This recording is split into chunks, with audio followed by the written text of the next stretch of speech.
Sejam bem-vindos mais um podcast. A fala é delas! Sejam todas e todes bem-vindos, né? Mais um podcast. Hoje a gente está com um tema muito importante com a Poliana sobre o AE. Ela vai explicar direitinho para a gente o AE na educação, não é isso, meninas? Sim. Eu vou falar um pouquinho dos nossos parceiros antes de a gente começar, ok? Vamos lá. Lembrando que a fala é delas, é da Associação Ame Maracanaú, Associação Meninas e Mulheres de Maracanaú. E lembrando também que todas aqui são fundadoras, a Poliana também, né? Lembrando que as quatro, né, estamos aqui fazendo esse trabalho voluntário para a nossa comunidade, né, meninas? A CBM, Associação de Cabeleireiros e Barbeiros de Maracanaú, e a ACM, Instituto de Arte e Cultura Maracanauense. Queria agradecer também nosso parceiro, né, DS Comunicação, parceiro de sempre.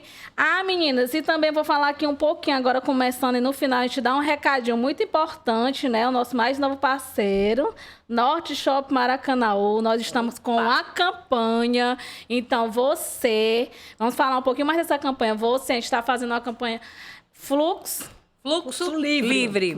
Isso, Maria, enganchou. O popular da pobreza menstrual, né? Que está aí no auge esse tema aí e a gente vai conversar sobre isso depois. Se você quiser fazer essa doação lá no Norte Shop, né? A gente está com essa parceria, a gente vai falar direitinho onde é o local, né? De recolher, né? Em questão esses absorventes para a gente ajudar as mulheres que estão em vulnerabilidade. Vamos lá agora apresentar, né, hoje a nossa companheira aqui, que hoje vai falar de um tema muito importante. Queria também que as meninas dessem um oi, a Ângela, a Magda. Olá, vamos começar pelas as mais velhas, né? Oxe, pare com isso! Olá a todos, né? Tenho muito prazer em fazer essa participação aqui na Fala é Delas, né? Trazendo informação para a sociedade, para a comunidade. Esse é o nosso objetivo. E o principal, o empoderamento feminino. Né, Magda? Com certeza. Passar a fala agora para a Magda. Mulher velha nós não somos. Nós somos mulheres com a estrada aí na frente, muito conhecimento. É por isso que nós estamos aqui no podcast A Fala é Delas, um projeto da Associação Meninas e Mulheres de Maracanaú. 4 mulheres fundadoras, né? Elaine Lima, Ângela Souza, Poliana Moreira e Magda Lacerda. E é um prazer, como a Elaine disse, né? A gente faz um trabalho voluntário, a gente se doa, porque a gente acredita, sim, que a gente contribui de alguma forma com esse trabalho. Né? Para um mundo melhor, para a justiça social, né? Para igualdade social, enfim, né? Pois é, e como a Elaine falou também, a gente está trazendo logo todos os detalhes do projeto, né, do fluxo menstrual, o popular conhecido, a pobreza menstrual, né, que quem nunca passou, eu já passei, com a idade que eu tenho, viu, amiga? Eu já passei por esse sufoco também. E a nossa convidada hoje, mulher fundadora da AMEM, Poliana Moreira, pedagoga, né? Com especialização em AEE, ela vai já dizer o que é que significa essas siglas para a gente, né? E trabalha hoje no município de Maracanaú, na área da educação, exatamente com esse atendimento de AEE, não é isso? Nossa amiga e convidada e mulher fundadora da AME. Olá, obrigada. Peraí, ainda faltou a especialização em neuropsicopedagogia. Uau! Muito bem, menina, potência. A gente vai curiosa, né? Obrigada por mais um dia aqui, né, gente? Convidada, só que hoje eu vou falar do meu trabalho. Olha, né? olha. Então, a neuropsicopedagogia é mais uma formação para ajudar no meu trabalho. Não é? Eu entrei na prefeitura em 2006, na sala de aula que a gente costuma chamar comum, na sala. Então, quando eu entrei no industrial, né, no anexo, olha, 1900, eu achei estranho porque tinha umas crianças lá que ninguém queria. Calma, antes de começar, vamos logo explicar o que é o AE. Tá certo. Vamos logo explicar isso aí pra gente entrar no tema detalhes, realmente. Que letras são essas, né? O que é que elas Siglas, significam? certo. Essa é uma sigla que significa atendimento educacional especializado, ou seja, o atendimento voltado para as crianças com deficiência ou transtorno. Qualquer tipo de deficiência? Sim, as deficiências têm um público-alvo que são do AE, né? São as deficiências física, intelectual, Mental, mental, auditiva, intelectual, né, visual. E os transtornos, que é o TEA, né? O Certo. autismo. Então, como eu estava dizendo, quando eu iniciei, né? Em 2006, eu achei estranho, porque tinha uns alunos que ninguém queria. Inclusive, eu nem sabia o que era deficiência, nada. Por quê? Porque antigamente a deficiência era vista como aquela coisa que marcava, né? a família, o preconceito que a família Tabus. escondia, né? E aí nós tivemos a mudança, as crianças foram tiradas daquele ambiente que era só para eles, as escolas especiais, e foram botadas nas escolas comuns. A inclusão, regular. né? Isso. Mas aí, no início, as crianças ficavam lá fora da sala de aula, o professor não sabia, entendeu? A família ficava, porque tinha que colocar a criança na escola, as crianças ficavam completamente sem rotina. Foi o que aconteceu. E quando eu conheci, né, comecei, aí eu achava estranho. E eu perguntava, por que aquele menino está fora da sala? E aí eu fui descobrindo e fui acolhendo, sabe? Fui pegando aqueles alunos e aí fui me apaixonando. Deixa eu só aproveitar aí a tua fala quando tu começou. Tu disse que essa inclusão, né, do atendimento especializado, vocês receberam as crianças e as professoras não tiveram nenhuma preparação nessa época que você iniciou? Assim, ó, eu costumo, agora eu vou falar até uma fala do meu professor que eu amo, que eu sigo muito, né, o professor Wilson. Não é porque a gente veste, eu sou professora, você é, né? Então, a gente veste muito essa blusa. Eu não sei, entendeu? Eu não estou preparado. Mas ninguém está preparado. Até o dia que a gente sair da nossa casulo, zona de conforto, isso, né? na nossa zona de conforto, e bater de frente, porque a gente só aprende errando. Nós não tivemos uma preparação, mas as famílias também não tiveram. Nós tivemos lei, que a gente sabe que muitas das leis são muito impostas.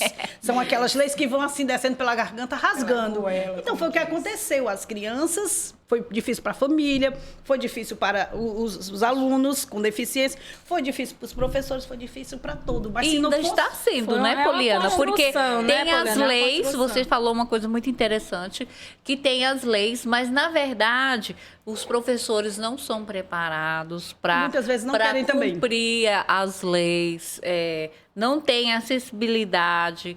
Então, tudo dificulta na prática, né? Então, assim, e a falta de informação dos pais, tudo isso são fatores negativos para a questão da inclusão, além do preconceito, dos tabus, tudo que a gente enfrenta.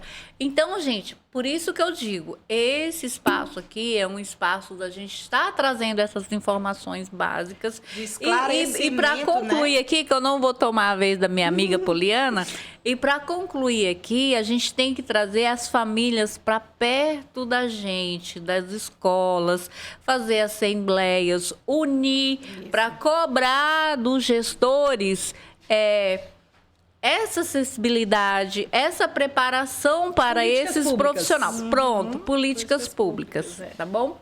Pronto. Então, como eu estava dizendo, né? Aí os professores, eu não estou falando mal dos meus colegas, que eu sou professora, mas assim, se a gente for botar, não são todos, mas eu vou pela maioria, se for botar na balança, muitas vezes a gente quer ficar naquela nossa zona de conforto. A gente quer o quê? Sempre aqueles alunos enrijecidos, né? Aquela questão de tudo como se fosse preparado para o trabalho. Então, era muito o que acontecia. Então, chegou esses meninos, mas é uma realidade. E hoje em dia, como foi dito, as famílias, no passado, elas viam a deficiência como uma marca, como um pecado, como alguma coisa que eles procuravam esconder. Mas hoje em dia as famílias não, elas têm consciência dos seus Ótimo. direitos. Elas não Perfeito. estão todas em associações. Elas sabem que os filhos estão ali na escola, não é por bondade, caridade. É um direito. É direito. né? Elas sabem dos direitos. Então, aí é que está mexendo com nós, professores. Por quê? Porque eles não aceitam mais aquela criança. Quando a família chega, A família procura saber, ela sabe. E, devido a essa pandemia, eles sabem das dificuldades dos meninos, mas sabem das potencialidades. Então, aí é que entra o nosso trabalho. Os nossos colegas, os nossos colegas na sala de aula comum, né, o professor, ele tem dificuldade. Por quê? Porque a gente sabe uma realidade de uma sala de aula. Eu sou professora de sala de aula comum. Eu sei que são várias crianças, são vários meninos. Muitas vezes, até, muitos chegam e dizem assim, os meninos com deficiência são os que menos dão trabalho. Entendeu? Por quê? Porque ficou ainda aquela visão de achar que só quem dava trabalho era criança com deficiência. Nessa pandemia, eu recebi muito relato de professores dizendo mesmo que quem mais acompanhava, quem mais dava retorno nas atividades, graças a Deus eu fiquei tão feliz, são as crianças com deficiência. Maravilha. Foi eu mesmo, entendeu? Nas escolas que eu trabalho, foi relato dos professores e de outros alunos também. Por quê? Porque a família, entendeu? É nosso melhor parceiro na escola, é a família dos meninos com deficiência, porque eles sabem que o crescimento dessas crianças, que é onde eles mais avançam, é na escola, através do copiar, que a gente costuma dizer o neurônio espelho. Se eu estou convivendo, era o que acontecia muito nas classes especiais, não estou falando mal de nenhum, eu danço conforme a música, né? E o que acontecia muito, as crianças, digamos, com síndrome de Down, as crianças com deficiência intelectual, elas conviviam só com seus pares, com aquele mesmo. Então, o que é que eles iam fazer de diferente? Nada. Eles faziam só o que o mesmo corpo. Reproduzir aquilo, né? Isso. E agora, na sala de aula comum, junto com as crianças com deficiências, com limite, sem limite, mal educados, bem educados, de religiões diferentes, de gêneros, de opções, tudo. Então, essas crianças, elas começam a copiar, começam a imitar.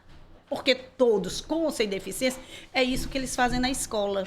Eles começam a observar a autonomia dele através da convivência. Né? E a família sabe que é um direito, porque antigamente a família achava que aquilo era uma bondade, que era uma caridade. E eles já sabem.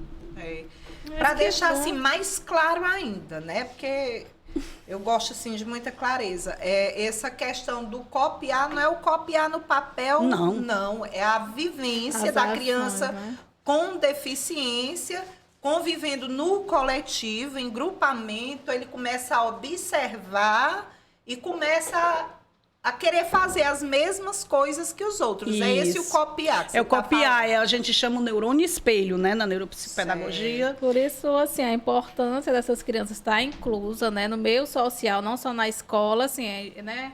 A Ângela trabalhou muito tempo no CAPS infantil, eu também trabalho hoje, a gente tem a vivência, a gente vê as dores da mãe, que muitas mães, como eu estava até conversando com a Poliane anteriormente, deixam de sair para os seus filhos porque tem esse medo, porque ainda existe esse preconceito de outras mães, porque saber que aquela criança é diferente, às vezes as outras mães que as crianças não têm essa maturidade, essa empatia, né? Eu vejo, elas sofrem muito. Eu não saio com meu filho porque as outras mães acham ruim, são criticadas. Tem mães que choram.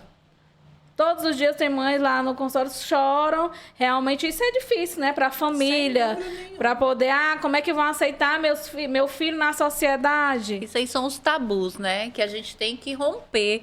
Com o quê? Com educação, com ações, com informação dos seus direitos e deveres também, porque eu acredito que você atende muitos familiares que a própria família tem preconceito, esconde, tem vergonha. Então, ainda existe muitos tabus em relação a isso, que a gente precisa enfrentar esses preconceitos. O pontapé inicial de tudo isso acontece aonde? Na família. Na escola. É na escola que estamos tendo isso, que as crianças hoje em dia, elas sabem que tem o direito. Na família, como disse, tem muitas famílias que o preconceito segregam, que isolam. Por quê? Porque aquele menino que não solve os padrões de ficar sentadinho, limpinho, obediente. Então, aquele menino ali, a culpa é da mãe? A culpa é do pai? A mãe que não soube educar, né? Quantas vezes, sempre. Né? Então, às vezes, é um tio. Eu tenho uma amiga que disse que ela tem um filho autista, que é convidado pela família do marido, o marido e a filha, mas nunca vai um convite para o filho, que é autista. Né? E aí, essa criança, quando ela vai aprender a se comportar socialmente? Porque não é só ali na casa. Aí ela Né? não consegue, Em né? casa não é só na e é escola. família, É viu? como a gente já estava conversando, que às vezes ela fala que é só em casa e na escola. Se limita. Casa, escola, Mas casa, aí escola, é que né? tá. Por isso que eu falo muito da escola, porque é o ambiente que eu trabalho. E eles criam gosto. Gente, eu digo isso porque já tenho vários anos, né? Os alunos terminam, ou antes, né? A gente sabe que o ensino básico, do 1º ao 9º ano, é obrigatório, é lei. Mas eles estão além, porque eles terminam o 9º ano, que é obrigatório, e eles estão indo para o ensino médio. E o ensino médio está acontecendo o quê? Eles estão assim, como? Muitos desistem, mas os nossos, eu digo, os meninos com deficiência não desistem. E eles chegam lá, aí o professor fica assim, eu não estou criticando o professor, estou mostrando assim, porque eu sei como é a realidade. O professor, eu não sei o que fazer com esse menino. Não sabe como lidar. Eu não Mas sei. aí, agora, Poliana, me tira uma dúvida aqui, por favor. Você sabe que eu sou professora de graduação e percebo, em algumas pós-graduação, por exemplo, psicopedagogia, você, quando começou a lecionar, você era só pedagoga. Aí depois você fez o AEE para... Antes do AE, eu fiz outra especialização. Pronto, aí eu escutei você dizendo aqui, eu fiz essa especialização para me ajudar em sala de aula. Me corrija se eu estiver errado. Eu discordo que professores façam pós-graduação para se ajudar em sala de aula. Ele tem que fazer pós-graduação para ele trabalhar com isso, com o AEE, com a psicopedagogia, com a neuropsicopedagogia. Porque, Poliana, foge da responsabilidade. Os professores que são formados em pedagogia, história, matemática, eles vão trabalhar com aquela disciplina. Se tem a pós-graduação do AE, da psicopedagogia, da neuro e tarará, e os outros pós que nós temos aí, é para valorizar esses profissionais também. E não dar um conhecimento para aquele professor fazer um trabalho que não é dele. Não sei se você está entendendo o que eu quero. Deixa só, vamos voltar aqui para o AE para depois a gente ir. Quem trabalha no AE? O AE não pode ser um professor de história, não pode ser um professor de matemática, de letras, para ficar numa sala de recurso, né? No AE, a sala de recurso é o ambiente, é o prédio. Para fazer esse trabalho tem que ser o quê? Um pedagogo. Certo. O professor de história, né? Muitos eles dizem no ensino médio, fundamental 2, que é um pouco mais difícil. Eles não tiveram essa formação na faculdade. Eles são essa específicos, vivência. eles são específicos, né? Isso. Realmente, só o pedagogo, né? Ele vê a pedagogia forma, certo? Não só os alunos com deficiência, mas de como ajudar aquele aluno. Criar estratégias, recursos, né? E a história é só naquela parte ali. Só que a realidade é outra. Entendeu o que nós estamos tendo? Eu fiz a minha psico, eu fiz a educação inclusiva, eu fiz a neuro, eu fiz o AE. Por quê? Porque eu tinha necessidade de cada vez mais descobrir. Entendeu? Mas eu uso, né? Porque quando eu aprendo uma coisa, claro que eu uso, né?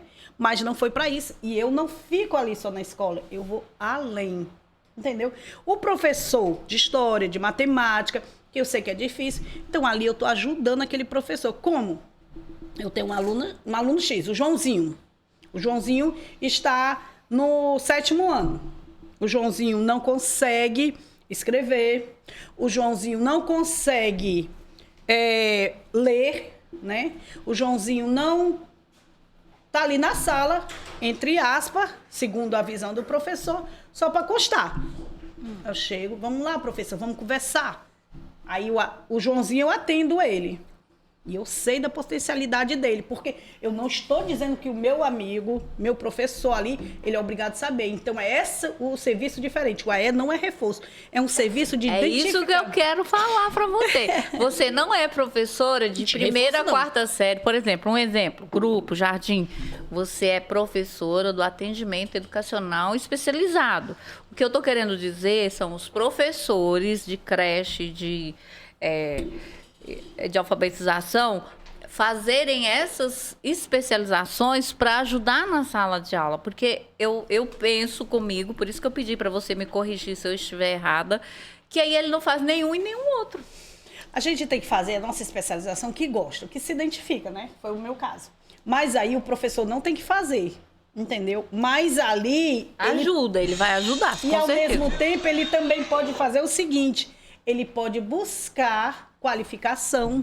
Hoje em dia nós temos a tecnologia ajuda tanto, né? Eu vou ali naquele meu celularzinho, busco, eu tenho um aluno com deficiência intelectual, eu vou lá e coloco atividades para deficiência intelectual. Eu costumo muito orientar, né? Eu chego junto com o professor, o aluno Joãozinho. Aí ele disse, olha, Poliana, na sala ele não faz nada, o aluno. Eu digo, pois vamos experimentar o seguinte, por quê? Porque eu já conheço o Joãozinho do AE. Eu sei que não é culpa do meu colega que ele não faz, porque eles são sabidos. Eu digo, professor, vamos fazer assim. Quando você estiver dando a sua disciplina, pergunte. Você não pergunta para o aluno, para ele completar? No dia da prova, eu mesmo, se você quiser, eu fico aqui próximo de você, se não tiver um cuidador, né, que a maioria tem direito, também um profissional de apoio, eu vou perguntar. Aí, às vezes, oralmente, aqueles meninos respondem, entendeu? Que o professor fica assim. Por quê? Porque eles são super inteligentes, o cognitivo, na observação deles. E aí, o professor na sala de aula comum, né, que a gente costuma dizer, o professor na sala de aula, com aquele monte de aluno, com aquele monte de conteúdo, ele não tem como se dedicar àquele aluno. Então, é nosso trabalho diferenciado. Não é reforço, não é lugar do castigo, não é lugar do menino danado. E como é que faz para ir para o AE? O AE, por enquanto, está sendo ofertado, a maioria, só nas escolas públicas, né? É um serviço gratuito, né? Que vem do MEC, do Ministério. As salas, a maioria foram mobiliadas, vieram recursos direto do MEC. Aí, como é que faz? Eu vou falar do trabalho da minha escola, que eu creio que seja da maioria, né? Porta de entrada, né? Isso. A professora recebeu um aluno, a Maria. Aí ela observou que a Maria é aquela aluna que não senta. Não é obrigada a Maria ter uma deficiência. Ela pode ter outra. Aí ela chega e diz assim, Poliana, vamos observar ali aquela menina? Entendeu? A gente começa a observar. Por quê? Porque ali a gente já começa a trocar, eu e a professora. Aí a gente sabe que na escola são muitos compromissos. Eu já converso, peço para chamar a mãe. A mãe da Maria, a gente vai conversar. Mãe, como é a Maria em casa? Mãe, por que a Maria se comporta desse jeito? E a gente vai descobrindo como foi a gravidez, entendeu? E aí, quando ela vai para ambientes diferentes, a gente começa a fazer perguntas e a gente vai descobrindo que aquilo ali não é só na escola. E aí a gente vai ligando, como se diz, o alerta. Aí eu começo a observar a Maria, porque geralmente eles têm esse comportamento na sala de aula. Por quê? Porque é muitas regras, tem horários, tudo. E a gente começa a observar no recreio, no brincar. Como é que aquela criança se comporta. A gente já pede à família para falar como é em outros ambientes. E aí a gente já começa, né, a falar com a mãe, conversa, dizer, mãe, vamos experimentar, ver, observar em casa, vamos tentar ver um médico, meu Deus, como é um médico de criança? Pediatra.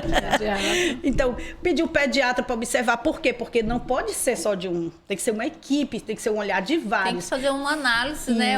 Para saber como analisar. E para depois descobrir o diagnóstico e depois tratar. O ideal seria prevenção, mas não é o que acontece.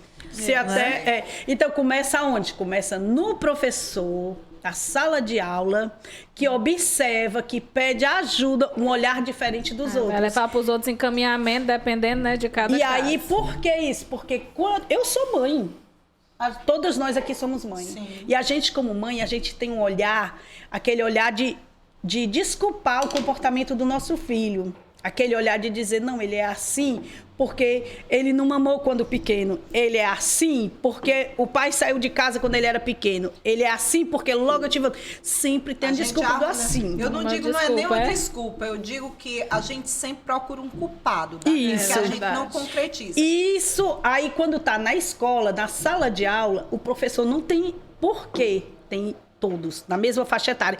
E aí a gente começa. Mas só que não pode ficar essa responsabilidade no professor. Por isso é que hoje em dia tão importante esse trabalho de parceria professor. Pois é. Agora eu não sei se vocês estão sabendo, mas eu vi esse ano já, e eu quero usar a palavra tabu e começa pela escola, né? Tudo começa pela escola, o atendimento com a criança para ser atendido no AEE. Eu assisti uma reportagem falando que tem um grupo de pais. Eu acho que você já sabe dessa história, né? E eu queria saber da sua opinião como profissional. Tem um grupo de pais que já levou o projeto para o Senado e não é a mesma coisa da educação em casa. Tem um projeto, tem um grupo de pais que não querem que os filhos vá para a escola aprender, né? Quer que ensine em casa. Também tem um grupo de pais que levaram o projeto já para o Senado para que os filhos especiais sejam atendidos em escolas especializadas. E isso pode causar um dano muito grande ou não a essa criança. Assim, gente, vamos assim. Não vamos entrar em polêmica. Vamos falar assim. Eu não estou entendendo. Olhar o seu olhar, né? A gente está levando a informação porque nem todo mundo tem o acesso, nem todo mundo sabe. Porque é muito interessante quando você diz, eu coloquei. Porque a gente aprende que a família é a base. Tudo começa dentro de casa. Mas a gente sempre fala que a família educa e a escola ensina. Com o aluno é diferente. Os pais não estão preparados e a escola, foi o que eu entendi, se eu estiver errada me corrija. E a escola dá todas as orientações para iniciar o trabalho. Aí a gente já tem a história do tabu, dos preconceitos, né? O sistema não ajuda a educação a trabalhar corretamente.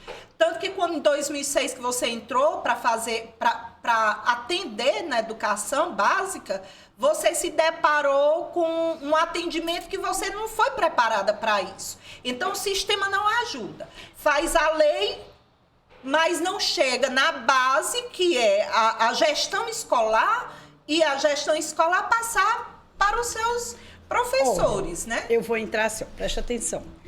Com relação a essa lei aí, é porque a gente tem que ver que nada, nem Jesus agradou todo mundo. Nós não estamos perfeitos, mas eu estou querendo colocar, por quê? Porque eu não critico os pais, porque eu sei que existem locais em que essas crianças não têm oportunidade de crescer. Eu sei que existem muitos que estão segregados, isolados na escola. A gente sabe, nada é perfeito. Eu não vou ser utópica de dizer... A educação brasileira não é valorizada. Isso. Aí, como a Ângela mesmo falou, na minha opinião, poliana, eu acho que é uma regressão. Mas eu não posso condenar aquele pai que está tendo dificuldade de ir para a escola e tudo mais. Eu não posso, de jeito nenhum, condenar aquele pai de estar lutando. Porque existem casos e casos. A gente for olhar a história da evolução da educação, tem a segregação, exclusão, segregação e... inclusão. E tem mais algum? É 4 ou é 3? São 4. Eu lembro, me falhou aqui. E aí, o que quer dizer? Ao longo da história, a educação ela vem evoluindo com conquistas de leis, que são direitos nossos. E quando essa polêmica que você levantou vai para o Congresso, a gente já vem de uma política para ir contra isso. Para que não seja uma escola só de pessoas com deficiência. Então, isso aí, gente, é um regresso imenso.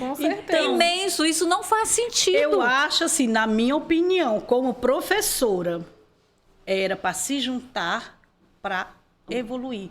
Por quê? Porque a gente vê na história, como foi dito na história, quando eu era criança... Se tinha naquela casa uma criança com deficiência, aquele menino, muitas vezes eles viviam enjaulados, meu povo.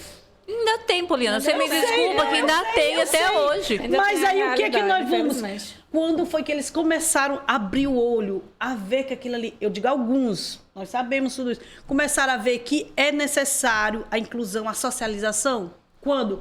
Quando começou a se ver que pai e mãe, cuidador, tutor, não são, como é que a gente pode dizer, não são para a vida todas, né? Quando foi que viu que não dá certo separar, que a gente sabe que antigamente diziam que a culpa do menino ser autista era da mãe, que botaram em um lugar isolado, que não é a mãe geladeira, que não existia aquilo ali, que aquilo ali não... Porque já teve muitas aberrações na história. Então, nós estamos voltando.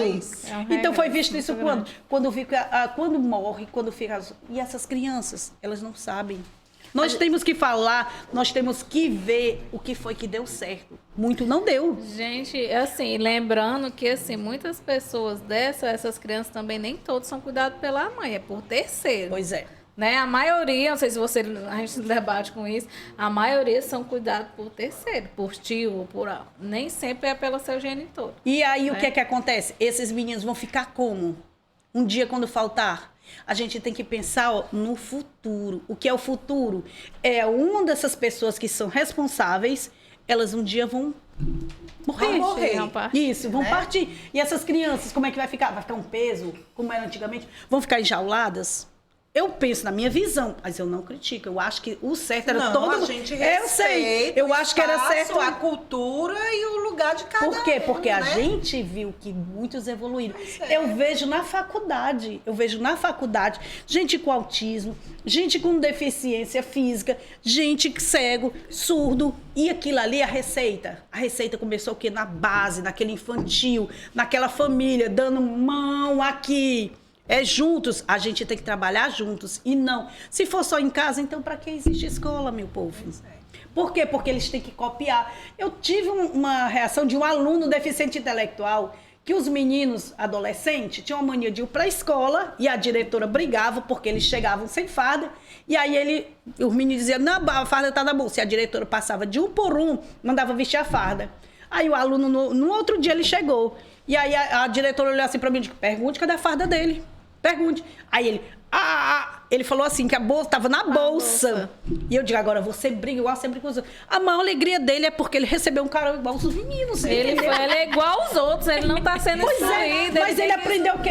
Eles aprendem coisa certa e coisa errada. Observando. Então, eles aprendem a namorar, eles aprendem as coisas certas. Então é isso. Eu sei de uma coisa, Poliana, que nesta pandemia os pais, eu tenho certeza absoluta, eles valorizaram mais ainda a escola. Eu creio que sim. Viu? Eu creio, tanto os pais como as crianças. As crianças também com mas saudade. os pais é porque a compreensão de escola, é como se a escola fosse responsável pelo filho deles. A pandemia serviu para a gente desacelerar. Desacelerar. Entendeu? E aí a gente vê, porque muitos, eu digo por mim também. Gente, eu saía de casa de manhã, só chegava à noite.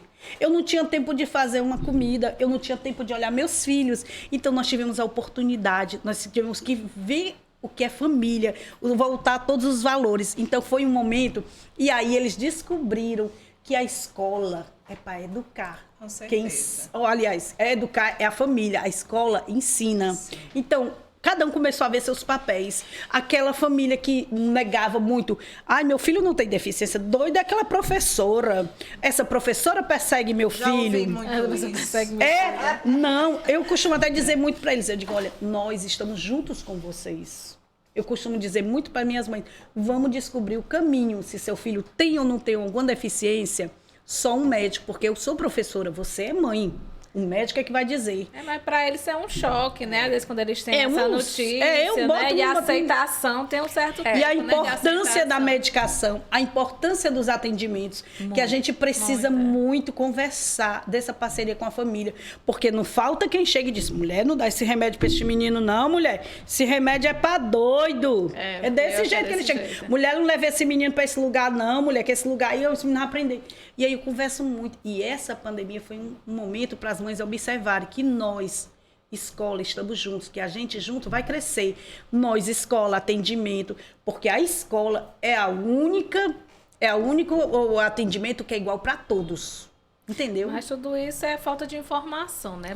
Conhecimento é o primeiro passo para a inclusão. Saber cuidar da pessoa que tem uma dificuldade, que tem uma deficiência. Eu costumo dizer, eu tenho uma frase que eu não sei se eu copiei de alguém ou se eu inventei, que a gente não precisa tratar uma pessoa diferente que tem alguma deficiência. Ela precisa de cuidados diferentes. é diferente de que você tratar essa pessoa diferente. Quando você trata diferente, é porque você tem tabus, você tem preconceito, e isso envolve todo mundo, a família, a escola, né? Todos os profissionais, como você bem colocou aqui, as famílias precisam entender e valorizar os atendimentos para as crianças que apresentam alguma deficiência. Todos não são iguais. Eu não posso comparar meu filho com o filho da vizinha. Verdade. Meu filho precisa de um projeto terapêutico singular que é da necessidade dele, né? Não é do vizinho, do colega.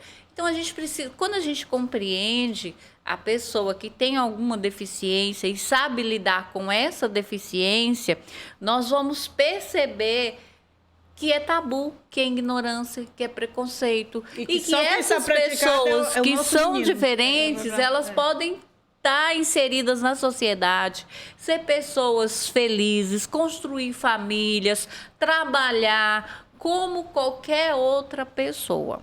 Eu queria colocar como exemplo a novela que terminou agora, o Império.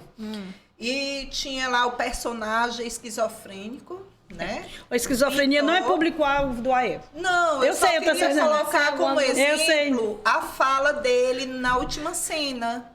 Porque eu sei que não é. Não, eu tô dizendo é porque eu aproveitei para dizer. Para desmistificar também, eu gosto muito dessa palavra, uma fala que você disse que os pais ficam ouvindo os amigos, esse teu filho não é louco não, ele não precisa desse medicamento não, deixa de ser besta, deixa de acreditar. E se a frase não é sua, é muito linda, viu, amiga? Cada um tem que ser tratado de acordo com a avaliação. A Poliana acabou de falar, né? Esquizofrenia não faz parte do AE. Não, mas eu só coloquei ele como exemplo, que eu ainda vou falar a fala dele. Fala, né? gente. Que ele, quando o papel dele de esquizofrênico, e ele ouvia as vozes, e a última cena dele... Achei linda, perfeita. Pois é, foi que ele estava falando com o outro dele. As vozes. Né, com as vozes dele, e ele identificou que... Ele disse para ele mesmo, né, de que as vozes não iam mais perturbar ele, porque ele ia tomar o medicamento dele corretamente. Então, é isso. O médico jamais vai passar um medicamento que o paciente não precisa. Deixa eu só dizer uma coisa, e lembrando uma coisa, é importante você falar nisso, nos atendimentos, lembrando aos pais que não é só medicação. A terapia é muito importante, que tem muitos pais que às vezes, só vou no dia que é no psiquiatra para renovar a receita. Não, se você não fizer a terapia direitinho, você não vai, né? Deixa eu só dar um exemplo aqui para vocês. Eu trabalhei 12 anos na saúde mental. A criança autista, dependendo do nível, ela não vai precisar de medicação. Ela vai precisar de quê? Terapeuta ocupacional, psicólogo, fono, psicopedagogo, né? Ela vai precisar todos desses... De carinho, de atenção, de afeto. E tudo isso é um processo a longo prazo. É um processo a longo prazo. Agora, a criança com TDAH, essa não. Ela vai precisar de medicação. Pois é, cada caso Aí, por exemplo, um psicólogo não vai resolver os problemas de uma criança TDAH. Ele pode até resolver já traumas que ficou. Mas o TDAH em si não vai resolver. TDAH, transtorno, déficit de atenção e hiperatividade. Né? Então, assim, a gente precisa entender cada transtorno. Cada um é diferente o tratamento, por isso que se tem o projeto terapêutico singular, que é traçado de acordo com o nível de acordo com o transtorno, de acordo com o nível do transtorno, né? E tudo isso que a gente disse aqui é importante para que essa criança se desenvolva e possa ser inserida na sociedade e ter uma vida normal. Sim, isso é possível. Né? Porque como a Poliana disse, a família às vezes esquece que nós somos finitos. A gente vai embora. A única certeza que a gente tem na vida é a morte. Entendeu? Então, se a única certeza que eu tenho, se eu não preparar o meu filho especial para se eu for, porque a lógica é os pais irem primeiro do que os filhos, né? Isso é a ordem natural da vida, que às vezes não acontece. Mas eu tenho que preparar aquele meu filho especial para, se a ordem da vida, ele... Eu É igual eu os em nossos primeiro, filhos, a gente prepara eles para a vida, é a pra mesma vida, maneira. Embora mas eles tenham as dificuldades tem dele, a família gente tem que... Tem família que ter tem essa a maturidade disso, né? preparação... Tem família que é escolhida a Deus para ter aquele menino Pois com é. deficiência. Por quê? Porque é família que veste a camisa, que luta, que se prepara. Mas existe aqueles que estão... Gente, também eu acho uma missão, uma mãe que a gente vê, né, todos os dias. Nós temos várias mães tendo que aquele são... cuidado, aquela atenção, muitas deixam de trabalhar.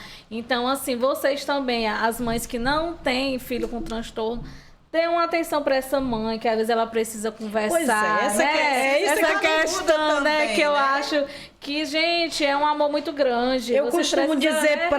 eu muito costumo lindo. dizer o seguinte, gente, se eu não posso te ajudar, eu não vou te atrapalhar. Isso. Entendeu? Como eu Ixi, falei a questão essa do... frase é minha também. E eu vivo isso.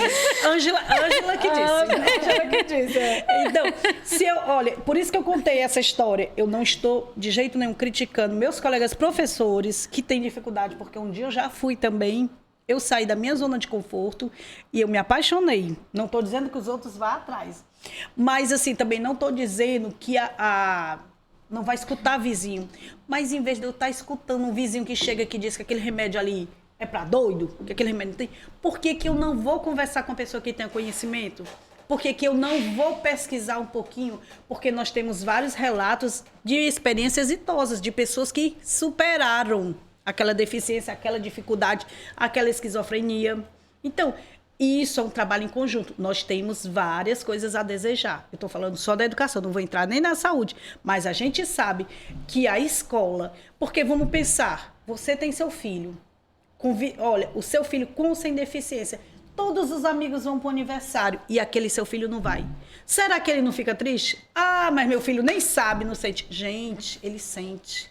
Será que aquele menino que vê todo mundo indo para o shopping e ele fica em casa? Ah, mas é porque ele não se comporta. Ele não se comporta porque ele não teve. Só é a criança com deficiência que faz birra no shopping? É não. Agora, é muito mais fácil para mim esconder meu filho com vergonha. Entendeu? Por quê? Porque eu sei que se a Ângela ver meu filho no chão ali chorando por um sorvete, um picolé, ela vai ficar olhando para mim e dizendo, ô mãe, que não sabe nem educar o filho, em vez da Ângela pegar, se ela não pode me ajudar, então ela simplesmente passar, porque Não dói critique, muito mais né? na mãe aquele olhar crítico do que ver aquela criança. Porque a gente que é mãe, a gente sabe que os nossos filhos, a gente educa, que eles fazem, eles aprontam, né? Nós tivemos nossos filhos, muitas vezes a gente... Como nós aprontamos, né? Isso, Todo mas, mundo é normal, fase. mas a gente acostumou nossos filhos como fazendo aquilo ali. Olha, você não vai por isso e por isso. Então, aquelas crianças com deficiência, se elas ficarem segregadas, se elas ficarem isoladas dentro de... Eu acho, né? A minha opinião, a minha experiência. A minha também, amigas, para você não estar só, não. Pois é. Amiga, e o achar de vocês é cientificamente comprovado. Pois é, já. mas é como eu disse, eu não quero entrar em polêmica mas porque... A gente não Mas tá é falando, opinião, né, não, que a mas gente- eu entro por vocês. Não, mas eu digo para eu entrar em polêmica porque é assim, Ângela. Eu entendo muitas mães que existem escolas que não aceitam, escolas que cobram, entendeu? Eu sei que elas estão falando isso. E sei que existem escolas que aqueles meninos ficam isolados ali no canto. Então, elas também falam da vivência delas. Mas é como eu disse, em vez de fazer essa segregação, em vez de botar nesse canto, em vez de não levar essas crianças para... Tem um rapaz, o Márcio Vaz, que eu amo ele, sabe? O Márcio Vaz, ele sofreu um acidente, né? Pulando trampolim, ele ficou tetraplégico, né? E aí ele disse que passou muito tempo em casa em luto. A família tinha muita condição, sabe? Se vocês... O Márcio Vaz, eu sou apaixonada pela história dele. E aí ele disse que tinha condições financeiras, só que o pai dele começou a ter problema de saúde e ele vivia, não, porque eu tô paralítico, eu não vou sair de casa, eu vou ficar aqui, os amigos chamavam e ele não queria. Aí o pai dele começou a não ter mais condição de trabalhar e ele disse, ou eu boto a cara, como diz na rua, né? Ou eu vou ficar debaixo de uma ponte. Resumindo a história, Márcio foi fazer... Foi à faculdade na Unifor, ele disse que sem dinheiro... Fez projeto hoje em dia, ele dá palestra, ele escreve. Se você vê aquela... Eu fico assim, besta... Eu sei quem é o Márcio. É maravilhoso, Ele né? é não? cadeirante, Olha a né? história E de ele viaja... superação, E ele disse belíssima. que... ele disse que foi uma vez participar de uma seleção, e essa seleção era num prédio antigo. E ele tem um cuidador 24 horas. Ele é bastante comprometido à deficiência dele. E ele disse que foi participar da seleção, aí disse que lá chegou, né? Aí quando ele chegou lá, que o pessoal virou ele, aí disse que ficaram tudo assustado. Você aqui, foi difícil você chegar? Ele disse, não, pra mim foi tranquilo, foi difícil pra ele aí, ó. Entendeu? Aí ele disse que os amigos dele chamavam ele muito pra sair. Aí os amigos dele chamavam, e né, um dia ele disse, poxa, nesse dia eu vou pra beber. Aí disse que quando chegou lá, os amigos dele olharam e disseram assim, fala até esse cara, disse, não tem problema não, vocês podem levantar que eu não vou me mexer da cadeira. Aí ele até disse assim, começaram a beber e ele começou a beber também. Aí ele disse com os amigos dele, e aí, corre o risco de você cair? Ele disse, não vou cair não, vou sair daqui não. Quer dizer, ele só descobriu, o mundo só vai estar preparado se a gente for. Se sair da casinha, vamos sair da casinha. Como se diz no popular, botar a cara fora. Então, é essa a questão. Então, os professores têm dificuldade. Eu me boto, eu sei que é difícil, mas a família já sabe dos direitos. E aí, mas eu não tenho especialização. Gente, hoje em dia, nós tivemos agora a pandemia, a internet tem tudo. É uma questão online. De empatia. Então, tem os profissionais. Eu estou trabalhando algum conteúdo, pois vamos trabalhar oralmente. Eu costumo muito conversar. Eu tenho professores maravilhosos nas escolas que eu trabalho, que nem precisam orientar.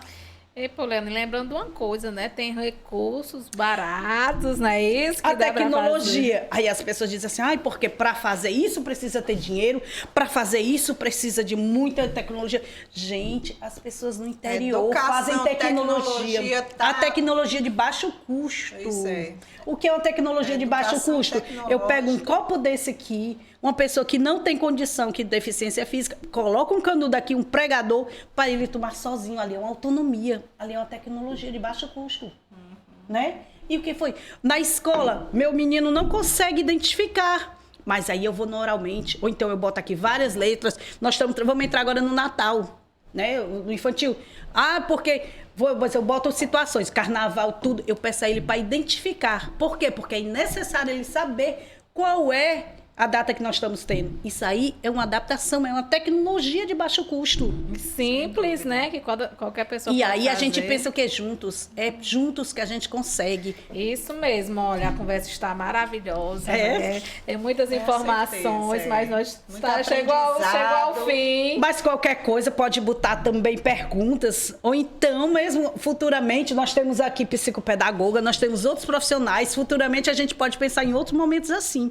Porque o nosso intuito é despertar a curiosidade, esse bichinho de vocês, é incomodar.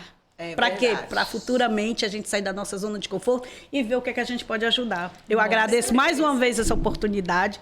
Espero ter passado minha mensagem. Justamente para levar informação, para fazer o diferencial, estamos justamente para aprender também, né? Que a gente não sabe de tudo, a gente aprende sempre aqui, né? Então. Mas juntos nós conseguimos. Com certeza. Juntos somos mais fortes, é uma frase, né? Talvez em casa não consiga, né? Pois é. Para as pedagogas, né? Hoje está no auge, é uma inovação, uma educação tecnológica. Você trouxe aí um custo barato, reciclável, e às vezes se retrai, não, a escola não me dá a condição. Claro que o professor não tem a obrigação, né, de trazer o material, mas infelizmente o sistema não ajuda. Eu vou ocupar o sistema, amiga. Eu vou continuar, porque um país... né? Um país que não investe na educação é um país subdesenvolvido. Uma profissão que forma todos os profissionais do mundo, né? E não é valorizado nesse país, infelizmente. Vamos dizer, tem as coisas, vamos pensar nas coisas boas, que ainda tem uma na educação. Mas a gente pensa vamos pensar na parte boa também. Para melhorar, né? E vamos pensar aqui junto, que nos atendimentos, seja no AE, seja nos CAPs, seja em qualquer um, que é assim que essas crianças vão evoluir, porque é assim que a gente quer. E é assim que nós vamos ver no futuro. Os nossos meninos que hoje estão na escola, convivendo com e sem deficiência, são aqueles que quando futuramente um policial parar um aluno com autismo, ele vai lembrar que na escola como é que ele se comportava, que aquela criança que tem aquela coisa, que ele não gosta de um toque. Porque nossos políticos futuramente são aqueles que conviveram, que sabem que aqueles meninos estão ali, que não é bondade, não é caridade. É para isso que eles têm que estar na escola. É para isso, é direito, é conquista. Não é bondade, não é caridade. E a família tem consciência dos seus direitos. Então, vamos junto. Família, escola, saúde e, se Deus quiser, também políticas públicas para avançar. Muito bem.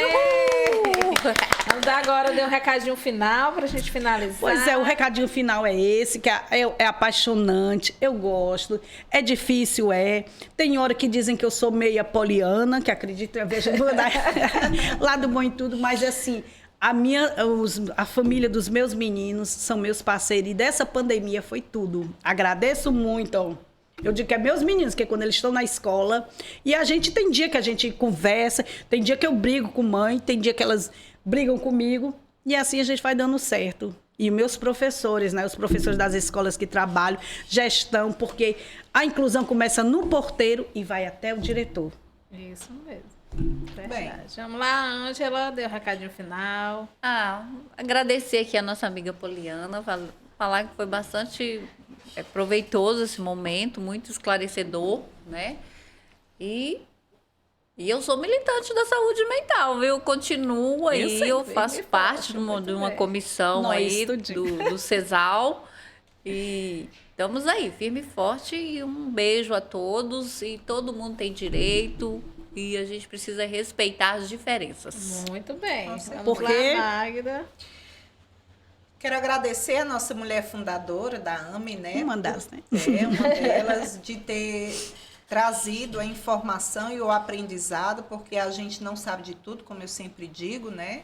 E aí nós estamos aqui, sim, para respeitar o espaço de cada um, a vontade de cada um, mas lembrando que essas conquistas que nós brasileiros, né? Lutamos tanto, quantas pessoas perderam a vida também, foram presos e asilados, para hoje a gente poder dizer que nós somos um país democrático, e retroceder é muito perigoso. Sempre respeitando, claro, o espaço, a vontade, o direito do outro. E é isso. E investimento na educação, pelo amor de Deus. Precisamos muito. Muito bem, meninas, queria agradecer, né? Foi uma conversa assim, muito enriquecedora para todos nós, informação tanto Sem para o povo dúvida. como para a gente. Então, eu queria deixar o recado, realmente a luta continua, direito e igualdade é uma das nossas bandeiras, nossa luta, e vamos firme na luta, não é isso? Por mais políticas públicas na educação, na saúde, para que a gente tenha a igualdade. E eu peço, né, novamente, como sempre, que acolha essas famílias, essas crianças. Empatia, mais amor ao próximo. E Compaixão. não como a própria Poliana disse, não vamos julgar antes de saber, que às vezes a gente tem muito esse negócio de julgar, achar que a mãe né? Seu filho é mal criado, a culpa é dos pais, vocês não sabem a história. Então, vamos julgar menos, amar mais, tá bom? E vamos finalizar. Muito obrigada. Mais uma fala. É delas!